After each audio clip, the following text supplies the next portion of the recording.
Magandang umaga sa lahat. Good morning everyone. Another Tagalog WOTD. Today, I'm Pudras Sundo. Sundo. So, that's our Tagalog WOTD. Sundo. I'm Pudras Sundo. Sundo. So, Sundo is the person who's picking you up. If you're going to pick up your kid or your kids from school, you're a sundo. Sundo. Or if you're picking up your wife or your girlfriend from work, you're the sundo. I'm Pudras Sundo.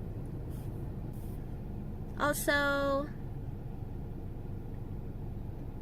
I know our Tagalog word is sundo, but I just wanna add something extra for those who might want to know how to say, I'll pick you up. Susunduin kita. Susunduin kita. Susunduin kita. Ay, messy hair. So that's all for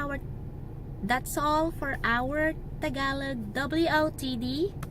Pudras here. Pudra is here. For those who's wondering how did I form the future tense susunduin, I've just finished an article about Filipino verbs and tenses. I'm going to put the link on the comment section below.